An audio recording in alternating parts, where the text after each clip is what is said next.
सदा न रहे साहिबी, जल न रहे बिस्तार। जी हाँ दोस्तों, मैं आर.डी. भारती और आप देख रहे हैं बिहारी सुल्तान।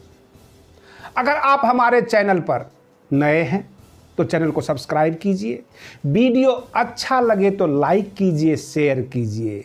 जो भी दर्शक नए सब्सक्राइबर हैं जिन्होंने अभी अभी हमारा मनोबल बढ़ाया है सब्सक्राइब करके, क्योंकि मैं आम जनता की, मजदूरों की और मध्यम वर्ग की आवाज़ उठाता हूँ।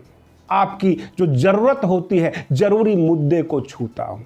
इसलिए मैं आपको हार्दिक धन्यवाद भी दे रहा हूँ। और बाकी जो भी साथी देख रहे हैं वो हमें ज़रूर सब्सक्राइब करें, इससे हमारा मनोबल बढ़ता है। अब मैं आपको न्यूज़ विस्तार से बता रहा हूँ। जैसा कि आप जानते थे कि पहले से ही निर्धारित था, प्रधानमंत्री जी सभी मुख्यमंत्रियों से बात करेंगे, लेकिन उस बात से किसी प्रकार का निष्कर्ष निकलता हुआ नजर नहीं आ रहा है। सभी मुख्यमंत्री 2-2 सप्ताह और बढ़ाने का आवेदन कर रहे हैं। कई मुख्यमंत्रियों ने तो प्रवासी मजदूरों को घर वापस बुलाने के लिए भी प्रोग्राम रखा। जैसे कि राजस्थान ने, जो राजस्थान के मुख्यमंत्री हैं, 14 IAS 14 IPS को नियुक्त किया कि राजस्थान के जो मजदूर हैं और किसी अन्य राज्यों में फंसे हुए हैं उनको लाने की जिम्मेवारी उनको दे दी गई है। उत्तर प्रदेश की मैंने आपको बता भी दिया। अब रही बात ये कि मजदूर लाया कैसे जाए। केंद्र सरकार ने ये कहकर पल्ला झाड़ लिया कि अगर ये मजदूर दूसरे राज्य से आएंगे तो अपने गांव में कोरोना का संक्रमण फैलाएंगे। मैंने पहले ही आपसे कहा था कि सदा न रहे साहिबी, जल न रहे बिस्तार। नोएडा के सेक्टर 25 में मजदूर लाइन लगाते हैं रोटी के लिए और यूपी पुलिस यानी नोएडा पुलिस लाठी भांजती है उन मजदूरों के ऊपर। हाथ में थाली लेकर खड़ा हो, रोटी मांग रहा हो और पीछे से लठ बरसा दिए जाए। महिलाओं को ट्रेन में सीट देना नैतिकता है। मेट्रो में भी महिलाओं के लिए सीट रिजर्व रहती है। हम लोग महिलाओं का सम्मान देते हैं, लेकिन जब आपके सामने महिला और पुरुष दोनों खड़े हों और दोनों कई दिनों के भूखे हों, दोनों मजदूर हैं, आप महिलाओं के हाथ में रोटी दे देंगे और पुरुष को ये कह के रोटी नहीं देंगे कि तुम पुरुष हो। क्या भूखा का भी कोई भेदभाव होता है? भूखा तो भूखा होता है।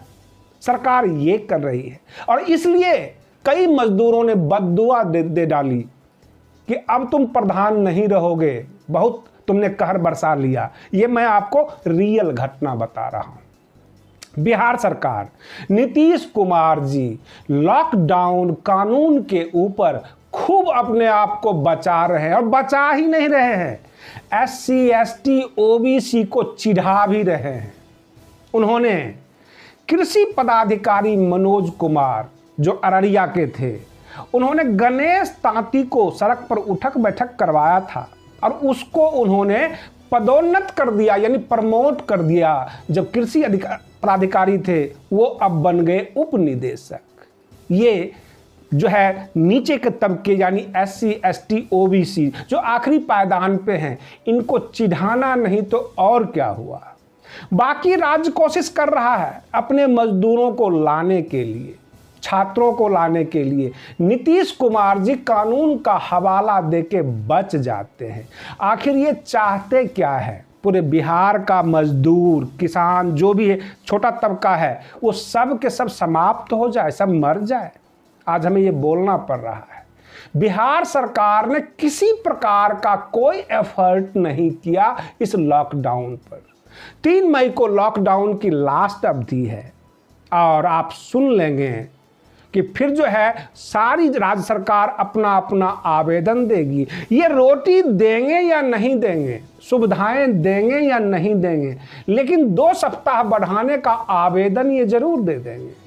और ये स्थिति है हमारे देश में सरकारों की। सरकारें संवेदनहीन हो गई है और कई बार तो तकलीफ आपसे भी होता है कि आप कैसी सरकार को चुनते हो, क्योंकि दुख विपत्ति में ही पता लग जाता है कि सरकार है भी या नहीं है, या हमने तमाम टाइप के दबंग, बाहुबली, महाबली को नियुक्त कर दिया है देश में सरकार बनाने के लिए, और सरकार में बैठे हुए ये लोग। यानी मजदूरों के ऊपर थोड़ी भी इनको ममता नहीं, दया नहीं आती है। रही बात ये, कोशिशें चल रही है, हम यह कर रहे हैं, वह कर रहे हैं, जमीन पर कोई काम नजर नहीं आ रहा है।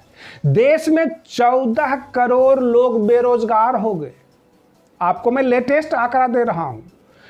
केंद्र सरकार में जो नियुक्त केंद्रीय पदाधिकारी होते हैं, केंद्रीय कर्मचारी होते हैं 54 लाख, जिनका डीए अगले साल जून तक नहीं मिलेगा। डीए का मतलब होता है आसान भाषा में महंगाई भत्ता। जब जब महंगाई बढ़ती है, सरकार अपने कर्मचारी को महंगाई भत्ता देकर रिकवर करती है।